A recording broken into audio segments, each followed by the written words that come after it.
Yang semuanya saya cintai, saya hormati, rahimakumullah, terutama para sesepuh yang harus saya dahulukan, karena sepuh itu artinya asapnya ampuh, maka sepuh harus didahulukan. Sepuh juga berarti bisa disesep dan bisa dipoh ilmunya. Sehingga sekali lagi sesepuh harus saya dahulukan, karena kemungkinan besar sesepuh juga akan mendahului saya.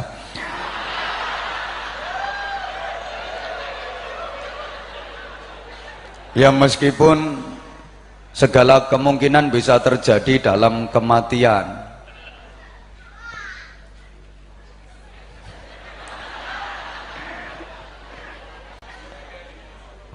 bisa jadi yang sepuh duluan, saya belakangan. Bisa apa enggak? Mungkin apa enggak?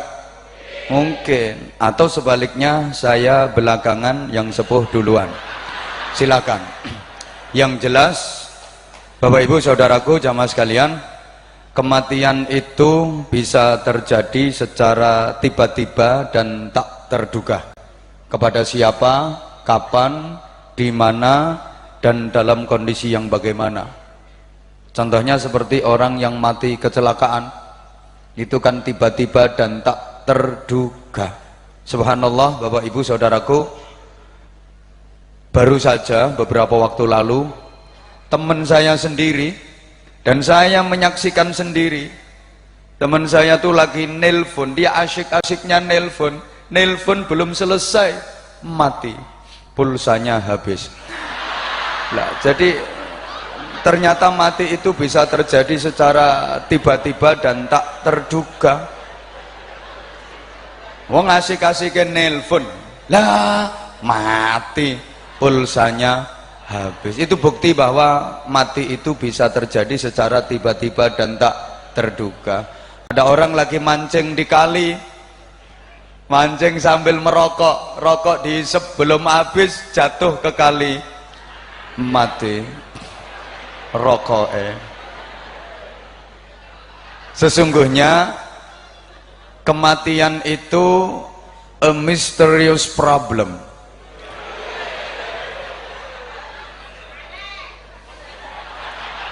Sing garake laris ya mergo kemenyeke ngene iki. Tidak ditentukan oleh takut dan berani.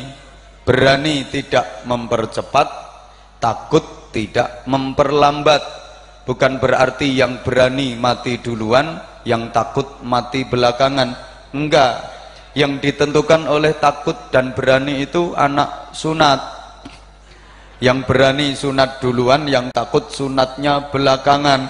Tapi kalau kematian enggak. Kadang-kadang yang berani maju perang, enggak mati-mati, malah iso mateni wong sak pirang-pirang. Yang takut sembunyi ngungsi ke bom, mati duluan. Dan orang mati itu nggak harus sakit dulu. Asbab kematian itu banyak sekali. Salah satunya sakit merupakan sebab kematian, tapi orang mati nggak harus sakit dulu. Karena umumnya masyarakat kita kalau ada kematian, kalau mendengar kabar kematian, pertanyaannya hampir sama, sakit apa? Seakan-akan orang mati harus sakit dulu, padahal enggak. Orang kelihatannya sehat, seger, mati mendadak. Ada apa enggak? Ada apa enggak? Ada. Bisa jadi nanti selama saya ceramah, yang enggak memperhatikan, yang ngomong sendiri-sendiri, mati mendadak.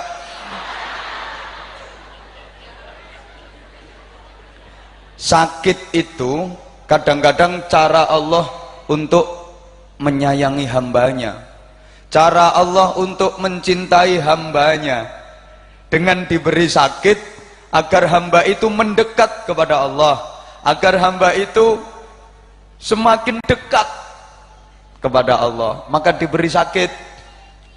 Terbukti para jamaah, banyak orang yang ibadahnya lebih berkualitas ketika sakit daripada ketika sehat. Kathah tiyang niku ibadahe langkung sae nalikane sakit tinimbang nalikane sehat. sehate nakal.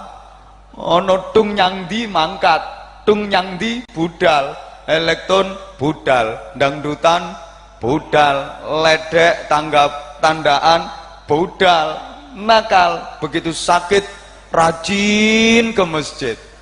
Jadi mara masjid ku ngenteni gering. Ana wong model ngono kuwi, iki ketoke wonge ya teka. Wonge ya melu lungguhna pendopo. Jadi banyak orang itu ibadahnya lebih berkualitas ketika sakit daripada ketika sehat. Sehatnya nakal, ketemu teman, ketemu saudara, nggak mau ngucap salam, nggak mau saling mendoakan, nggak mau menyapa dengan baik, malah misuh-misuh, ngilok-ngilok ke. Begitu sakit, lisannya basah dengan zikir, nyebut ora leren-leren, Allah, Allah, astagfirullah, astagfirullah, ya Allah, ya Allah. Begitu. Jadi zikir terus karena sakit. Mohon maaf Bapak Ibu jemaah sekalian, saya ngajinya sambil berdiri saja karena saya perhatikan yang hadir banyak kaum perempuan. Jadi mohon maaf Pak Bupati, meskipun udah disediakan kursi, saya berdiri saja karena survei, riset dan penelitian membuktikan laki-laki yang tahan berdiri itu lebih dicintai kaum perempuan.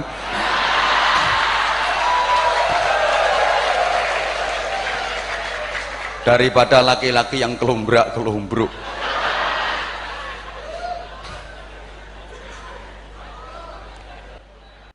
Orang diberi sakit itu agar mendekat kepada Allah, benyaket datang Gusti Allah.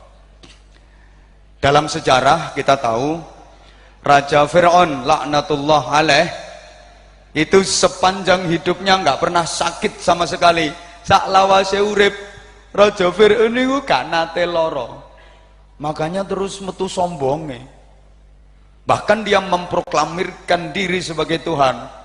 Dalam Al-Quran dinyatakan qala ana rabbukumul a'la. Fir'aun berkata, aku adalah Tuhanmu yang paling tinggi. Ngaku jadi Tuhan karena nggak pernah sakit. Maka ketika kita diberi sakit, itu di samping sabar, kita harus bersyukur. Alhamdulillah. Tanda bahwa kita dikasih peringatan sama Allah. Tanda bahwa kita diperhatikan sama Allah. Dijewer Gusti Allah. Nyapo kok loro? Manganmu amburadul. Sembarang diuntal. Mangkane loro. Olahragamu kurang. Itu teguran dari Allah. Cara bocah cilik ono dijewer Gusti Allah. Nyapa kok sakit? Iki lho manganmu ora beres. Iki lho pikiranmu ora beres. Karena sebab orang sakit itu satu, karena pola pikir yang enggak benar. Pola pikir. Yang kedua, pola makan. Yang ketiga, pola hidup. Dan yang keempat ini yang terbanyak, kakean pola. Polanya gak karuan. Maka dikasih teguran sama Allah berupa sakit. Allahumma sholli ala Muhammad.